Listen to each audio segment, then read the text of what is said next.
Bismillahirrahmanirrahim. Assalamualaikum warahmatullahi wabarakatuh. Alhamdulillahirrabbilalamin. Salatu wassalamu ala asrofil anbiya'i wal mursalin Sayyidina Muhammadin wa ala alihi wa ashabihi ajmain. Pertama-tama mari kita panjatkan puji dan syukur kita hadirat Allah Subhanahu wa taala atas berkah dan nikmatnya kita dapat dipertemukan lagi di pertemuan ini walaupun melalui daring seperti itu. Tak lupa pula kita panjatkan selawat serta salam kepada junjungan kita Nabi Muhammad SAW, pemimpin dan pembimbing umat yang insya Allah akan memberikan syafaatnya kepada kita di hari kiamat kelak. Amin. Nah, kita lanjut ke materi selanjutnya. Mana minggu kemarin kita sudah mempelajari tentang bugot dan hikmahnya seperti itu. Sudah selesai, alhamdulillah. Itu kita lanjut ke peradilan dan hikmahnya. Dengan indikator yang pertama mengorganisir peradilan Islam, terus yang kedua menemukan makna yang tersirat dalam peradilan Islam. Yang pertama kita seperti itu peradilan. Itu pengertiannya. Nah, peradilan dalam pembahasan fikih diistilahkan dengan qada. Istilah tersebut diambil dari kata qada yaqdi yang memiliki arti memutuskan, menyempurnakan, dan menetapkan. Terus, adapun secara makna terminologi, peradilan adalah suatu lembaga pemerintah atau negara yang ditugaskan untuk menyelesaikan atau menetapkan keputusan perkara dengan adil berdasarkan hukum yang berlaku. Tempat untuk mengadili perkara disebut pengadilan. Terus orang yang bertugas mengadili perkara disebut dengan qadi atau hakim. Dengan demikian, hukum yang dijadikan dasar peradilan Islam adalah hukum Islam itu sendiri. Kita lanjut, itu fungsi peradilan. Nah, sebagai lembaga negara yang ditugaskan untuk memutuskan setiap perkara dengan adil, maka peradilan harus memainkan fungsinya dengan baik. Nah, terus apa fungsinya? Yang pertama, menciptakan ketertiban dan ketenteraman masyarakat. Terus yang kedua, mewujudkan keadilan yang menyeluruh bagi lapisan masyarakat. Terus yang ketiga, melindungi jiwa, harta, dan kehormatan masyarakat. Terus yang keempat, mengaplikasikan nilai-nilai amar ma'ruf nahi mungkar dengan menyampaikan hak kepada siapapun yang berhak menerima dan menghalangi orang-orang zalim dari tindak aniaya yang akan mereka lakukan. Terus selanjutnya hikmahnya, hikmah peradilan. Nah, sesuai dengan fungsi dan tujuan peradilan sebagaimana dijelaskan yang saya jelaskan tadi di atas, maka dengan adanya lembaga peradilan akan diperoleh hikmah yang sangat besar bagi kehidupan. Terus apa hikmahnya? Yang pertama, terwujudnya masyarakat yang bersih. Karena setiap orang yang terlindungi haknya dengan peraturan perundang-undangan yang berlaku. Hal ini sejalan dengan sabda Rasulullah SAW yang diriwayatkan oleh sahabat Jabir bin Abdullah, di mana beliau SAW menjalankan bahwa satu masyarakat tidak dinilai bersih jika hak orang-orang yang lemah diambil orang-orang yang kuat. Nah,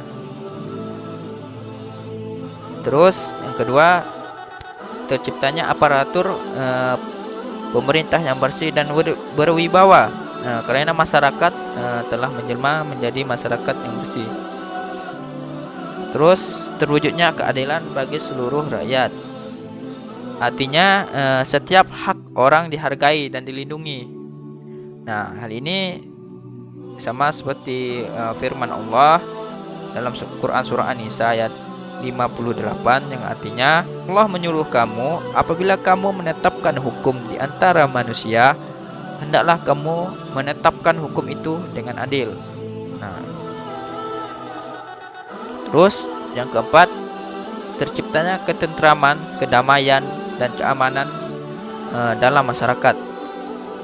Terus yang terakhir, dapat mewujudkan suasana yang mendorong untuk meningkatkan ketakwaan kepada Allah bagi semua pihak.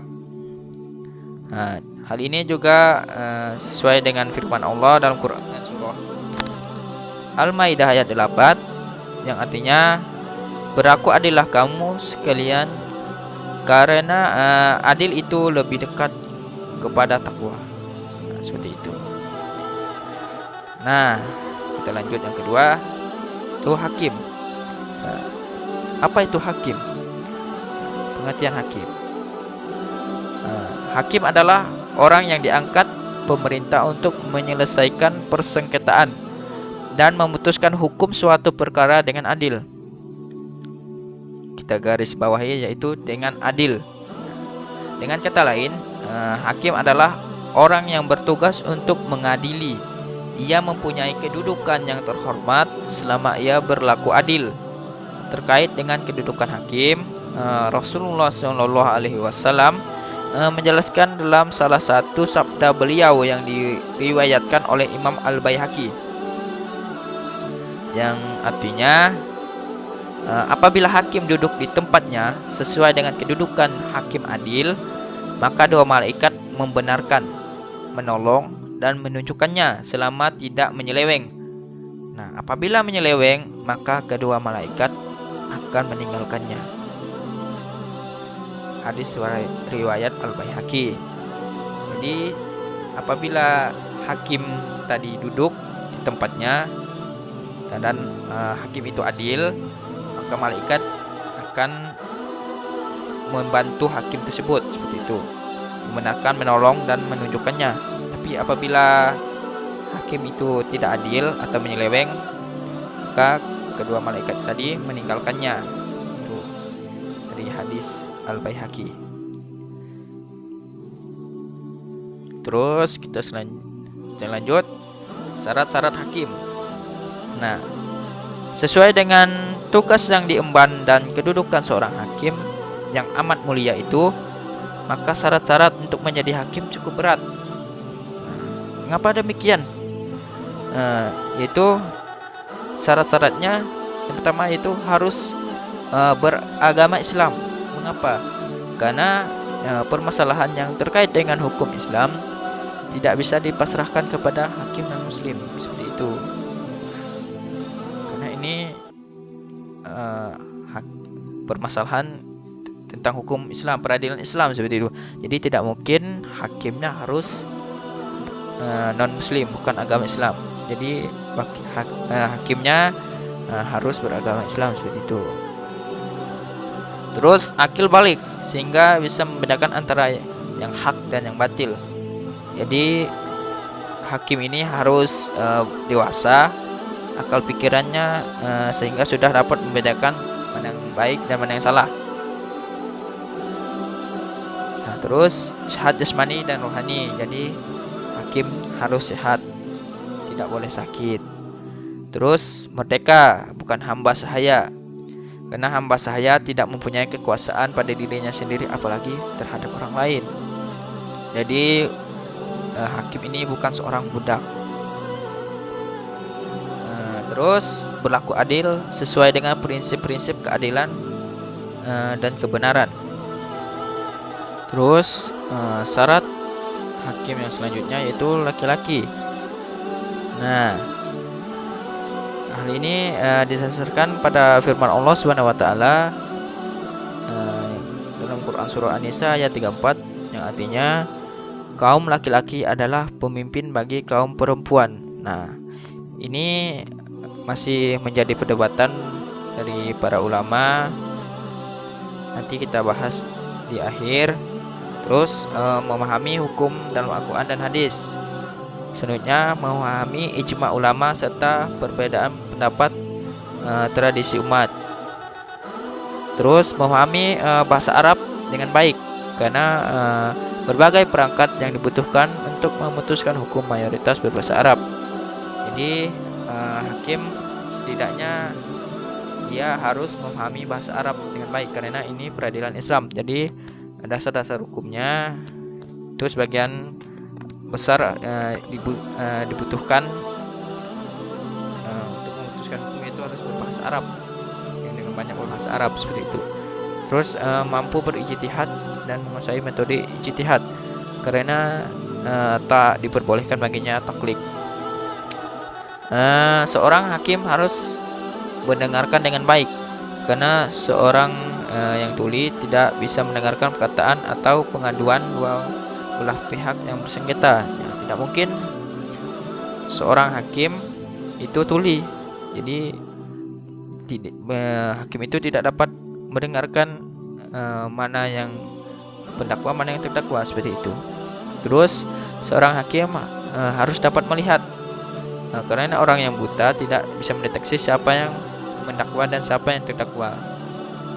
Nah, sama halnya tadi tuli, di hakim tak mungkin dia buta, jadi hakim nanti tidak bisa membedakan, melihat mana yang mendakwa dan siapa yang terdakwa.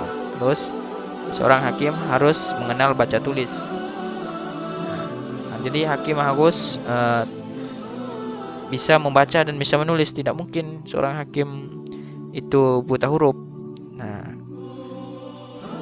terus seorang hakim harus memiliki ingatan yang kuat dan dapat berbicara dengan jelas. Nah, jadi sama halnya dengan tuli, buta. Jadi seorang hakim juga harus dapat berbicara dengan jelas. Tidak mungkin dia bisu seperti itu.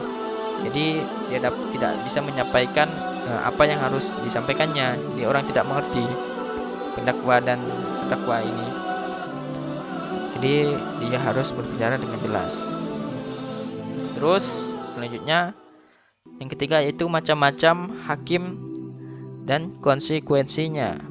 Nah, profesi hakim merupakan profesi yang sangat mulia. Kemuliaannya karena tanggung jawabnya yang begitu berat untuk senantiasa berlaku adil dalam memutuskan segala macam permasalahan.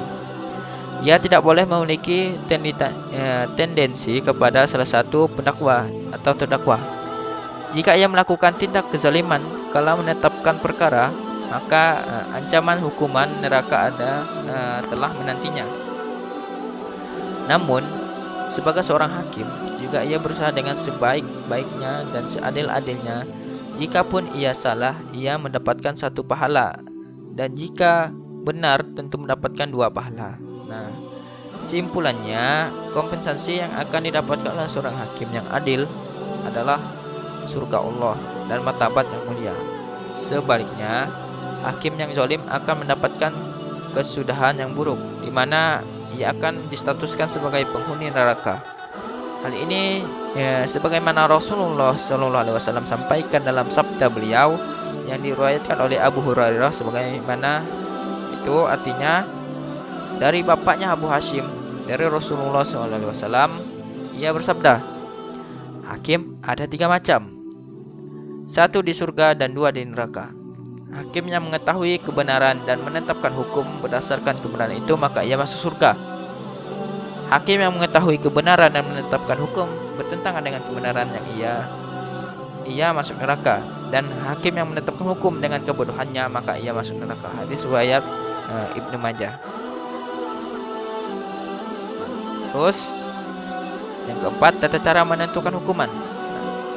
Orang yang mendakwa diberikan kesempatan secukupnya untuk menyampaikan tuduhannya sampai selesai. Sementara itu, terdakwa atau yang tertuduh diminta untuk mendengarkan dan memperhatikan tuduhannya dengan sebaik-baiknya, sehingga apabila tuduhan sudah selesai, terdakwa bisa menilai benar tidaknya tuduhan tersebut. Nah, sebelum dakwaan atau tuduhan selesai disampaikan, hakim tidak boleh bertanya kepada pendakwa, sebab dikhawatirkan akan memberikan pengaruh positif atau negatif kepada terdakwa. Setelah pendakwa selesai menyampaikan tuduhannya, hakim harus mengecek tuduhan-tuduhan tersebut dengan beberapa pertanyaan yang dianggap penting. Selanjutnya, tuduhan tersebut harus dilengkapi dengan bukti-bukti yang benar. Jika terdakwa menolak dakwaan yang ditunjukkan kepadanya, maka ia harus bersumpah bahwa dakwaan tersebut salah. Nah, sebagaimana yang Rasulullah sampaikan dalam salah satu sabda beliau, yang artinya pendakwa harus menunjukkan bukti-bukti dan terdakwa harus bersumpah. Hadis riwayat Baihaqi. Jika pendakwa menunjukkan bukti-bukti yang benar, maka hakim harus memutuskan sesuai dengan tuduhan, meskipun terdakwa menolak dakwaan tersebut. Nah, sebaliknya, jika terdakwa mampu mementahkan bukti-bukti pendakwa atau menegaskan bahwa bukti-bukti itu salah, maka hakim harus menerima sumpah terdakwa dan membenarkannya. Kemudian yang perlu diperhatikan juga bahwa hakim tidak boleh menjatuhkan vonis hukuman dalam beberapa keadaan berikut. Jadi hakim tidak boleh menjatuhkan atau memvonis hukuman ketika yang pertama itu saat hakim marah. Nah, ketika dia marah tidak boleh memvonis.